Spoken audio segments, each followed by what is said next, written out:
আসসালামু আলাইকুম প্রিয় দর্শক, প্যানভিশন টেলিভিশনের জনপ্রিয় অনুষ্ঠান নারী অনুষ্ঠানে আপনাদের সবাইকে স্বাগত জানাচ্ছি। আমি জান্নাতুল ফেরদৌস সুক্তা।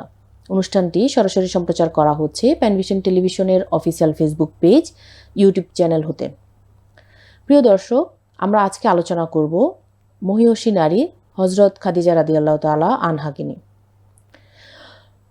খাদিজা রাদিয়াল্লাহু তাআলা আনহা ছিলেন হজরত মুহাম্মদ সাল্লাল্লাহু আলাইহি ওয়াসাল্লামের সহধর্মিণী এবং তিনি সর্বপ্রথম ইসলাম গ্রহণকারী মহিয়সী নারী। তিনি মক্কার কুরাইশ বংশের সম্ভ্রান্ত পরিবারে জন্মগ্রহণ করেন। এছাড়াও তিনি তাহেরা উপাধিতে ভূষিত হয়েছিলেন। প্রিয় দর্শক, এই মহিয়সী নারীর জীবন নিয়ে আলোচনা করার জন্য আমাদের স্টুডিওতে আজকে উপস্থিত আছেন বিশিষ্ট লেখক ও শিক্ষাবিদ এবং Islamic scholar doctor Nasima Hasan. আসসালামু আলাইকুম আপা। ওয়ালাইকুম আসসালাম রাহমাতুল্লাহ। আপা কেমন আছেন? আল্লাহর রহমতে ভালো আছি। আপা, আজকে আমাদের পর্বে আমরা হজরত খাদিজা রাদিয়াল্লাহু তাআলা আনহাকে নিয়ে জানতে চাচ্ছি। তো আসলে আমি প্রথমে আপনার কাছে একটু জানতে চাইবো, বিবি খাদিজা রাদিয়াল্লাহু তাআলা আনহার পরিচয় যদি আমাদের সাথে একটু শেয়ার করেন আপনি। ওনার কথা বলতে গেলে উনি এতটাই মহিয়সী, মহান এবং উচ্চবংশীয়া সব কিছু মিলিয়ে যে ওনার সম্পর্কে যা কিছুই বলি না কেন ওটা অনেক অপ্রতুল হবে, কমই হবে। এটা সুবিচার করে ওনার জন্য বলাটা খুব কঠিন ব্যাপার। এবং ওনার এত গুণাবলী এবং বৈশিষ্ট্য ছিল যা বলে আসলে শেষ করা যাবে না। এবং ইসলামের সবচেয়ে কঠিন ক্রুশিয়াল মুহূর্তে উনি রাসূলুল্লাহ সাল্লাল্লাহু আলাইহি ওয়াসাল্লামের পাশে ছিলেন, মানে যেটা যে কোনো নারীর জন্য বেশ অচিন্তনীয় একটি ব্যাপার। এখনকার নারীদের সাথে যদি আমরা তুলনা করি, ওই সময় তিনি রাসূল সাল্লাল্লাহু আলাইহি ওয়াসাল্লামের স্ত্রী হয়ে যখন আসলেন, তার আগে তিনি দুবার বিধবা হয়েছিলেন। তার আগে ওই বিধবা অবস্থাতেই তিনি কিন্তু একজন ব্যবসায়ী হিসাবে সফলতা লাভ করেন, কারণ তার পিতার ব্যবসা তিনি উত্তরাধিকার সূত্রে পেয়েছিলেন। তার পিতা ছিলেন, তিনিও উচ্চবংশীয়, তার নাম ছিল খুয়াইলিদ ইবনে আসাদ এবং তার মাতার নাম ছিল ফাতিমা বিনতে জাইদা। এবং এই পিতার ব্যবসাটাকেই তিনি টেনে আরও অনেক সফলতার দিকে নিয়ে যান এবং একজন সফল ব্যবসায়ীও ছিলেন। তো এই পরিচয় শুধু না, তার মানে কি উনি ওই সময় একাই, যেহেতু স্বামীও মারা গেছে কিন্তু স্বামীর ঘরে দুই স্বামীর ঘরে সন্তান ছিল, তাদেরকে তিনি মানুষও করছিলেন, আবার একটি ব্যবসাও চালাচ্ছিলেন এবং সফলভাবেই চালাচ্ছিলেন। এটা ঠিক আমি একটু করে যদি এই যুগে আসি, এটা যেন একটি আন্তর্জাতিক মানের একটি ব্যবসা উনি করছেন, কারণ ওনার ব্যবসাটা মক্কার বাইরেও প্রসারিত ছিল, মানে মাল্টি ন্যাশনাল কোম্পানির মধ্যে উনি কাজ করেছেন, যেটা উনি রান করতেন। এবং উনি অবশ্যই ইসলামের ইতিহাসে একজন রোল মডেল ব্যক্তি হিসাবে, নারী হিসাবে তো বটেই, এবং ওনার কোয়ালিটিগুলোও ছিল অতুলনীয়। যেমন আমেরিকার একজন স্কলার, মুসলিম স্কলার এভাবে বলেছেন যে উনি হলেন রাসূলুল্লাহ মুহাম্মদ সাল্লাল্লাহু আলাইহি ওয়াসাল্লামের first love, first mother of the believer. মানে উনি একই সাথে সবকিছুতেই প্রথম। একটু আগে তো বললে তিনি প্রথম মুসলিম নারী, একজন পুরুষ নয়, একজন নারী। তো এই ওনার পরিচয় দিতে গেলে অনেক কিছুই আমাদের কাছে চলে আসবে। যেমন ওনাকে এখনকার ভাষায় যেটা বলে সিঙ্গল মাদার, মুহাম্মদ সাল্লাল্লাহু আলাইহি ওয়াসাল্লামকে বিবাহ করার পূর্বে উনি সিঙ্গল মাদার হিসাবেই কিন্তু সংসারকে টানছিলেন, এবং বলা হচ্ছে উনি সোল ব্রেড উইনার হিসাবে ফ্যামিলিকে উনি দেখাশোনা করছিলেন। একার আয়েই কিন্তু সংসারটা চলছিল, যেটা নাকি ওই সময় খুবই রেয়ার। কেননা আমরা জানি যে রাসূল সাল্লাল্লাহু আলাইহি ওয়াসাল্লাম যেই যুগে কোরআন ওনার উপর নাজিল হয়েছিল, ওই সময় কিন্তু কন্যা শিশুকে জীবন্ত কবর দেওয়া জাহিলিয়াতের যুগ, এবং সেখানে যেই মহিলাগুলো বেঁচে গেছেন তার মানে বোঝা যাচ্ছে ওনাকেও তো আসলে, যাই হোক, তো ওই রকম একটি অন্ধকার যুগে, মানে ওই সেন্সে অন্ধকার, আবার তাদের যে একদম কোনো গুণাবলী ছিল না তাও না, সেই সময় আরবদের অনেক ধরনের পারদর্শিতা ছিল, কিন্তু ওনার যেমন ছিল বুদ্ধিমত্তা খাদিজা রাদিয়াল্লাহু আনহার, তেমন তিনি বিজনেস খুব ভালো বুঝতেন এবং নিজে যেমন সৎ ছিলেন, সেরকম সততার কারণে রাসূলুল্লাহ সাল্লাল্লাহু আলাইহি ওয়াসাল্লামকে উনি ওনার বিজনেসে কর্মী হিসাবে নিয়োগ করেছিলেন। তো এই জিনিসগুলো সব যদি আমরা একসাথে করি, হ্যাঁ, মানুষের কর্মনিষ্ঠতা, সততা যেমন তাকে নিজেও ছিলেন, অন্যেরটাও মুগ্ধ করতো। এবং রাসূল সাল্লাল্লাহু আলাইহি ওয়াসাল্লামের সম্পর্কে আরও অনেক কিছু শুনেছেন, তিনি সাদিক উপাধি পেয়েছেন তখন অলরেডি রাসূল সাল্লাল্লাহু আলাইহি ওয়াসাল্লাম। তো কাজেই ওই সময় আমি বলবো উনি ঘোর অমানিসার মধ্যে যেন একটি উজ্জ্বল নক্ষত্র, আকাশে যেমন একটি নক্ষত্র আমরা দেখতে পাই, অনেক ভালো লাগে অন্ধকারের মধ্যে নক্ষত্র। আগের দিন কিন্তু নক্ষত্র আমাদের কি পথ নির্দেশ করত। মানুষ গন্তব্য হারিয়ে ফেললে, বিশেষ করে সমুদ্রে, নাবিকরা কিন্তু নক্ষত্র বা তারা দেখে দেখে, তো উনি ওইরকম একটি তারা। হ্যাঁ, যদিও তার জীবনে আমরা কয়জন ভালোভাবে স্টাডি করেছি জানি না, কিন্তু উচিত। এবং এটা স্টাডি করলে আমরা জানতে পারবো যে একজন নারী কিভাবে এখনকার যুগের নারীদের চেয়েও বেশি স্মার্ট ছিলেন, আমি বলবো। অবশ্যই, কারণ ওই রকম একটি প্রতিকূল অবস্থায় উনি হ্যাঁ বিজনেসও চালিয়েছেন, পরিবারও দেখেছেন, এবং নবীজির মানে যে একটা ক্রুশিয়াল মোমেন্ট ছিল ওই সেই সময় নবীজিকে সব আবার সময় পাশে ছিলেন, কখনোই হাহুতাশ করেননি। অবশ্যই, জি, সুবহানাল্লাহ, এটা একটা বিশাল ব্যাপার। আসলে আমাদের ওনাকে অনুসরণ করা উচিত, এবং সবসময় আসলে তাদের গুণাবলীগুলো আমরা যদি চর্চা করি তাহলে আমার মনে হয় আমরাও বিপথে যাব না, ইনশাআল্লাহ। আপা, এখন একটু জানতে চাইবো যে এই যে তার যে অতুলনীয় বৈশিষ্ট্যগুলো আছে এই সম্পর্কে এবং তার অবদান এই সম্পর্কে যদি মানে কিছু বলেন আমাদের। অবদান এবং তার বৈশিষ্ট্য বলে শেষ করা যাবে না। তার উপাধি যেমন তাহিরা ছিল, পবিত্রা, এবং ওনার আরেকটি নাম ছিল Khadija the great, Khadija Khuwaylid the great. Khuwaylid মানে অনেক উচ্চ, গ্রেট এরকম উপাধি ছিল। তো এরকম অনেক ব্যাপারে দেখা যায় যে উনিই যেন প্রথম। হ্যাঁ, এবং রাসূলুল্লাহ সাল্লাল্লাহু আলাইহি ওয়াসাল্লাম ওনার উপর পুরোপুরি নির্ভর করে সংসার ধর্ম পালন করেছেন, এবং দেখা যায় যে নবুয়তের আসার সময়ের আগে থেকে উনি কিছুটা ধ্যানে চলে গেলেন। উনি সত্য স্বপ্ন দেখতেন, তারপর হেরা গুহায় যে ধ্যান করতেন।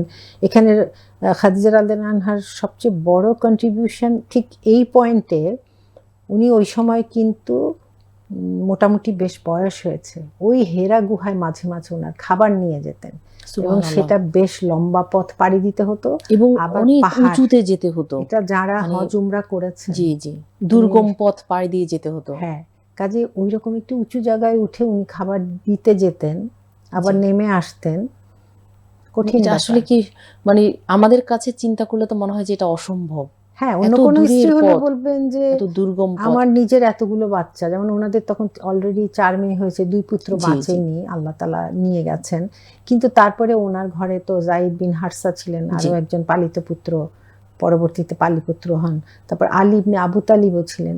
ঘরে কিন্তু অনেকগুলো মানুষ, সবগুলোকে উনি দেখাশোনা মমতা দিয়ে লালন পালন করে আবার ধ্যানে বসেছেন, ওই রকম একজন স্বামীর জন্য খাবার নিয়ে যেতেন। বাস্তবের সাথে তুলনা করলে জিনিসটা কিন্তু একজন নারীর ধৈর্য ধারণ করা অনেক কঠিন ছিল। অবশ্যই, যে কি আবার তোমার কোন ধ্যানে পেয়ে বসলো, এই সময় হলে তো তখন তো ইসলামের বার্তা আসেনি। মানে কি এমন হলো যে ওখানে যে বসে থাকতে, স্বামীর প্রতি অগাধ বিশ্বাস ছিল, এবং সেজন্য উনি ওনাকে সাপোর্ট দিয়ে দিয়েছেন। যতই পড়ি আমার অবাক লাগে যে ওনাকে নিয়ে কিন্তু হাদিস আছে, আমি এগুলো বলবো।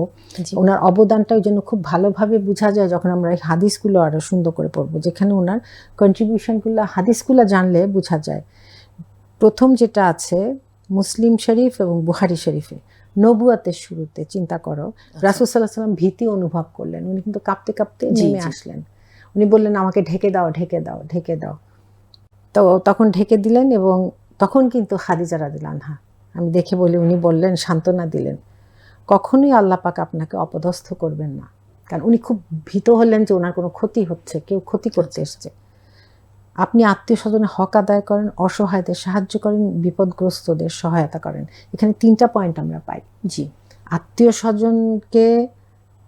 স্বজনের হক আদায় করেন, অসহায়দের সাহায্য করেন, বিপদগ্রস্তকে সহায়তা করেন। এই 3টি কাজ আমরা কয়জন করি? যেটা উনি ওনার স্বামী করতেন, এবং উনি ওইটা খুবই খেয়াল করেছেন, এবং যার পিছনে সর্বক্ষণ ওনার হাত ছিল।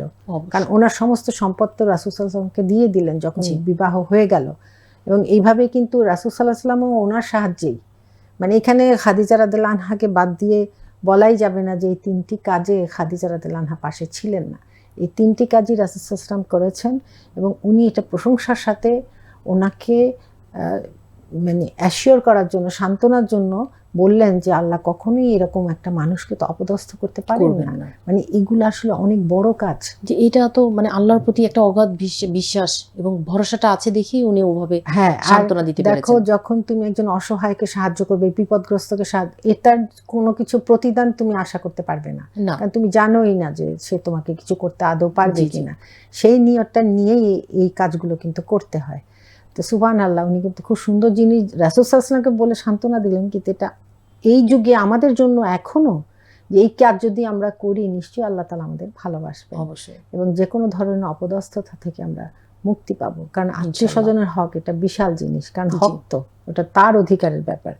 আরেকটি হাদিস আমরা পাই, তিনি আর্থিক ও মানসিক অবদান রাসূল সাল্লাল্লাহু আলাইহি ওয়াসাল্লাম বলেছেন, এটা রাসূলের মুখ দিয়ে বের হয়েছে। সুবহানাল্লাহ, একজন আল্লাহর রাসূল বলে গেছেন তার স্ত্রী সম্পর্কে, মানুষ যখন আমাকে অবিশ্বাস করেছিল তখন সে বিশ্বাস করেছিল। মানে এটা কত আমার সুবহানাল্লাহ। পড়লে কষ্টও লাগে যে মানুষরা কিন্তু বিশ্বাস করেনি। মানুষ যখন আমাকে মিথ্যাবাদী বলেছিল তখন সে আমাকে সত্যবাদী হিসাবে গ্রহণ করেছিল।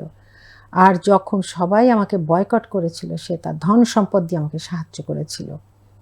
মানে কত বড় একটি ব্যাপার। তারপর জান্নাতে সুসংবাদ ও মর্যাদা। সহিহ বুখারীতে বর্ণিত আছে, জিবরাইল আলাইহিস সালাম রাসূল সাল্লাল্লাহু আলাইহি ওয়াসাল্লামকে খাদিজা রাদিয়াল্লাহু আনহার কাছে আল্লাহর পক্ষ থেকে সালাম পৌঁছানোর নির্দেশ দিয়েছিলেন। আল্লাহ সুবহানাহু ওয়া তাআলা জিবরাইল আলাইহিস সালামের মাধ্যমে খাদিজা রাদিয়াল্লাহু আনহার কাছে সালাম পাঠাতেন। সুবহানাল্লাহ। মানে এটা কত বড় একটি সৌভাগ্যের ব্যাপার। অবশ্যই। হ্যাঁ, এগুলো টাকা পয়সা কোনো কিছুর সাথে মিলিয়ে কিন্তু মানুষ এটার মূল্য যাচাই না। করতে পারবে। এগুলো হলো অমূল্য, প্রাইসলেস। শুধু তাই নয়, এবং তাকে জান্নাতে একটি মুক্তার তৈরি প্রাসাদের সুসংবাদ দিতে বলেছিলেন। রাসূল সাল্লাল্লাহু আলাইহি সুবহানাল্লাহ। ওয়াসাল্লামকে এটা সে বলে গেছেন। এছাড়াও তিনি 4 জন শ্রেষ্ঠ নারীদের একজন। কেননা খাদিজা রাদিয়াল্লাহু আনহার পরবর্তীতে যখন ইসলামের উপর মুসলিমদের উপর নির্যাতন শুরু হলো, তখন তো ঘরের বাইরে সবসময় নির্যাতন, ওনাদেরকে দেখলেই হইচই, মারপিট এসব চলছিল। ওগুলা তো উনি জি। দেখেছেন, অবলোকন করেছেন খাদিজা রাদিয়াল্লাহু আনহা। মানসিকভাবে নিশ্চয়ই উনিও খুব উৎকণ্ঠায় থাকতেন। তো অনেকে বলেন যে এই জন্য আল্লাহ আগেই ওনাকে একটি প্রাসাদের, একটি সুসংবাদ শান্তিময় দিয়েছেন। জায়গায় সুসংবাদ দিয়েছেন, সবসময় সালাম পৌঁছিয়েছেন। জীবিত অবস্থার পর অকৃত্রিম ভালোবাসা। সহিহ মুসলিমে আছে, আয়েশা রাদিয়াল্লাহু আনহা বলেন, নবীজি সাল্লাল্লাহু আলাইহি ওয়াসাল্লাম খাদিজাকে এত বেশি স্মরণ করতেন এবং তার প্রশংসা করতেন যে অন্য কোনো স্ত্রীর ক্ষেত্রে আমার এতটা ঈর্ষা হতো না। হ্যাঁ, এটা পড়লে আমরা অনেকেই মজা পাবো যে সতীনের কথা তো এরকম বলবেই। জি।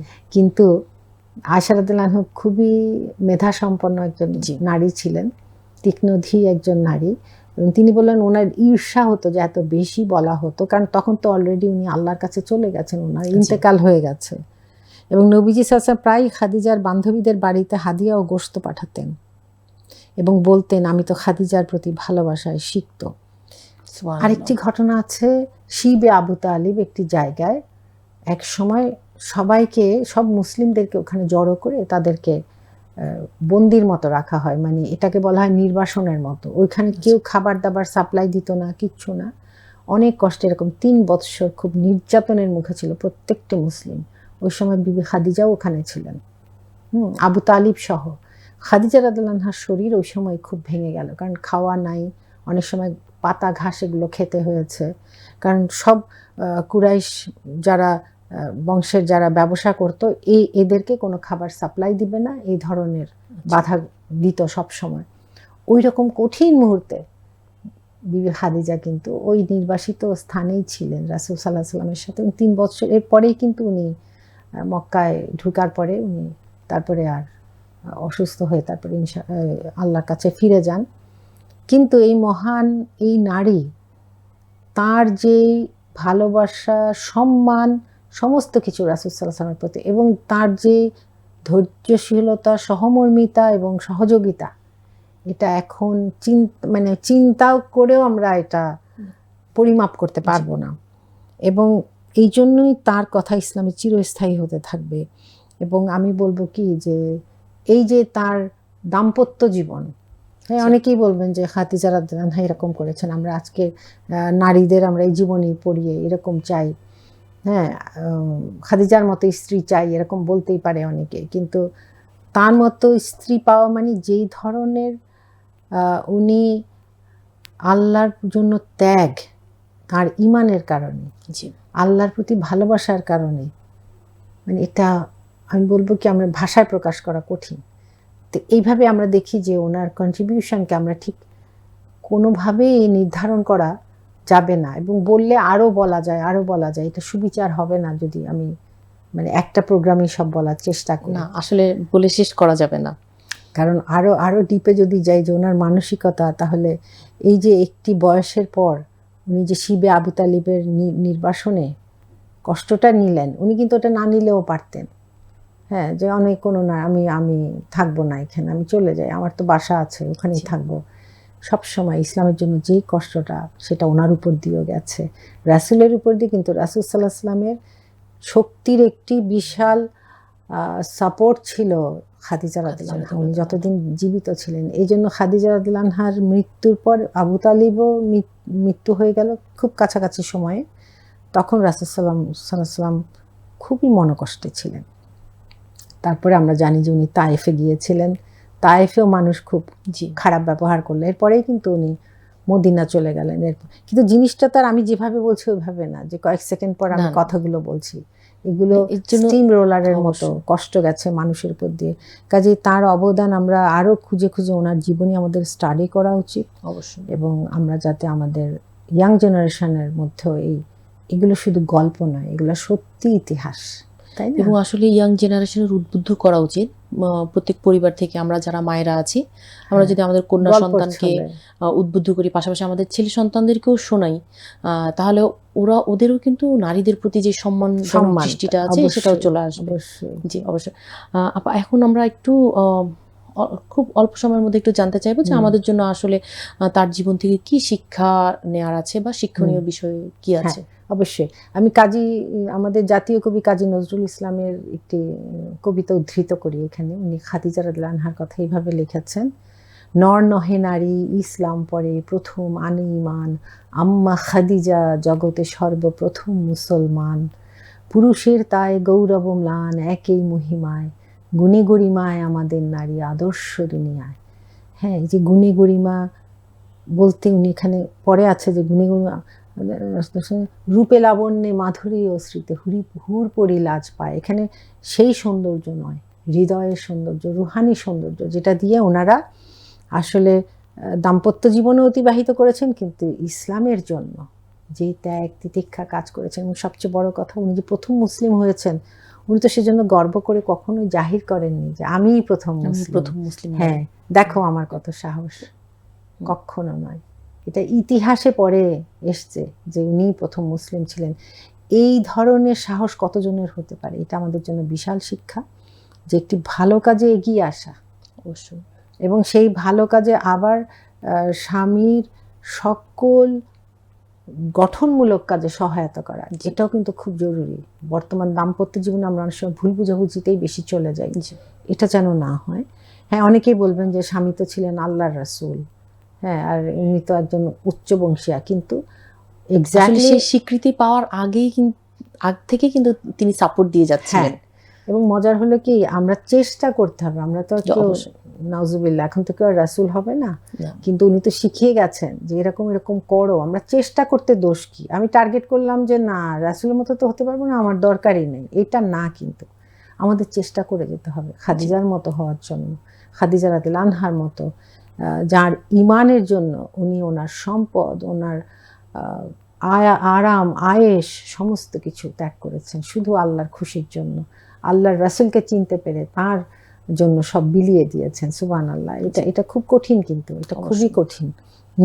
নিজের সব কিছু বিলিয়ে দেওয়াই তো কঠিন। এবং যতদিন এই যে ওহী নিয়ে কেউ আলোচনা করবে, উনি কিন্তু এটার থেকে আলাদা করা যাবে না, কারণ হাদিসে চলে এসছে উনি কীভাবে কম্বল দিয়ে ঢেকে ওনাকে সান্ত্বনা দিয়েছেন। এই যে ওহীর যেই প্রসেসটা, ওই সময় যে উনি ভয়ে আসলেন বিছানায়, এই ঘটনার সাথে কিন্তু এই কোরআন যে আমরা আজকে ধরে পড়ছি, সেই ইকরা বিসমি রাব্বিকাল্লাযী খালাক, ওই আয়াতগুলোই তো উনি তখন নিয়ে এসেছিলেন, ওইটার সাথে কিন্তু খাদিজা রাদিয়াল্লাহু আনহার স্মৃতি ওতপ্রোতভাবে জড়িত। কাজে আমরা যেন ভুলে না যাই, একটি রিভিলেশনের শুরুতেও কিন্তু খাদিজাই ছিলেন। এবং লৌহ বর্মের মতো উনি যদি এভাবে না থাকতেন, মানে এইটা কিন্তু আসলে একজন ইয়াং ওয়াইফকে দিয়ে হতো না। আমি মাঝে মাঝে চিন্তা করি, এটা জাস্ট আমার একটি চিন্তা, জি হ্যাঁ, যে ভয় পেয়ে যেত হয়তো কোনো আরো ইয়াঙ্গার কোনো ওয়াইফ হলে। কিন্তু খাদিজা রাদিয়াল্লাহু আনহা যেমন বুদ্ধিমতী ছিলেন, তেমন অভিজ্ঞতা সম্পন্ন ছিলেন, তেমন উনি সামাজিক পরিস্থিতিও বুঝতেন, কেননা উনি তো বিজনেস করেছেন, অনেক মানুষের সাথে নিশ্চয়ই ডিল করেছেন, জি এবং ওনার ছিল একটি দূরদৃষ্টি। সবগুলোর কারণে আল্লাহ তাআলা ওনাকে বরকত দিলেন। এবং সুবহানাল্লাহ, এই বরকত যেন আমরা আমাদের নারীর মধ্যে পাই। আমাদের ইনশাআল্লাহ। নারীরা ইনশাআল্লাহ সেই ফ্যাশন নেবেন, সেটা ওয়েস্টার্ন না। খাদিজা রাদিয়াল্লাহু আনহার, আয়েশা রাদিয়াল্লাহু আনহার, জি উম্মে সালামা রাদিয়াল্লাহু আনহার, ওনারা কোন ফ্যাশনে চলেছেন সেটাই যেন আমাদের জন্য অবশ্যই গ্রহণযোগ্য হয়। অবশ্যই ধন্যবাদ আপা, খুব সুন্দর আলোচনা করার জন্য। আসলে আলোচনা করলে এইটা আসলে আমাদেরকে কয়েকটা পর্বে আলোচনা করতে হবে, জি। এক পর্বে আর কোনোভাবেই শেষ করা সম্ভব না। তারপরে সময়ের পরিপ্রেক্ষিতে আমাদেরকে আজকে বিদায় নিতে হবে। আপনার সুস্বাস্থ্য কামনা করছি, ভালো থাকবেন। আসসালামু আলাইকুম ওয়া রাহমাতুল্লাহ। প্রিয় দর্শক, আমরা আলোচনা করছিলাম হযরত খাদিজা রাদিয়াল্লাহু তাআলা আনহাকে নিয়ে, এবং আমরা আসলে তার জীবন থেকে যেই শিক্ষণীয় জিনিসগুলো দেখেছি, যে ইসলামের প্রতি বিশ্বাস বা আল্লাহর প্রতি বিশ্বাস, ঈমানের দৃঢ়তা, স্বামীর প্রতি অগাধ ভালোবাসা বা স্বামীর প্রতিকূল সময়ে স্বামীর পাশে থাকা, এই জিনিসগুলো যেন আমরা রপ্ত করতে পারি। এছাড়াও তিনি অন্যান্য অনেক গুণে গুণান্বিত। আমরা চেষ্টা করব সবাই হযরত খাদিজা রাদিয়াল্লাহু তাআলা আনহার জীবনী পড়ার জন্য, এবং আমরা যদি কিছু গুণ হলেও নিজেদের মধ্যে রাখতে পারি বা চর্চা করতে পারি, সেই চেষ্টা করব। প্রিয় দর্শক, আজকের মতো এখানেই বিদায় নিচ্ছি। আপনাদের সকলের সুস্বাস্থ্যতা কামনা করছি এবং পরবর্তী প্রোগ্রাম দেখার আমন্ত্রণ জানিয়ে বিদায় নিচ্ছি। আসসালামু আলাইকুম ওয়া রাহমাতুল্লাহ।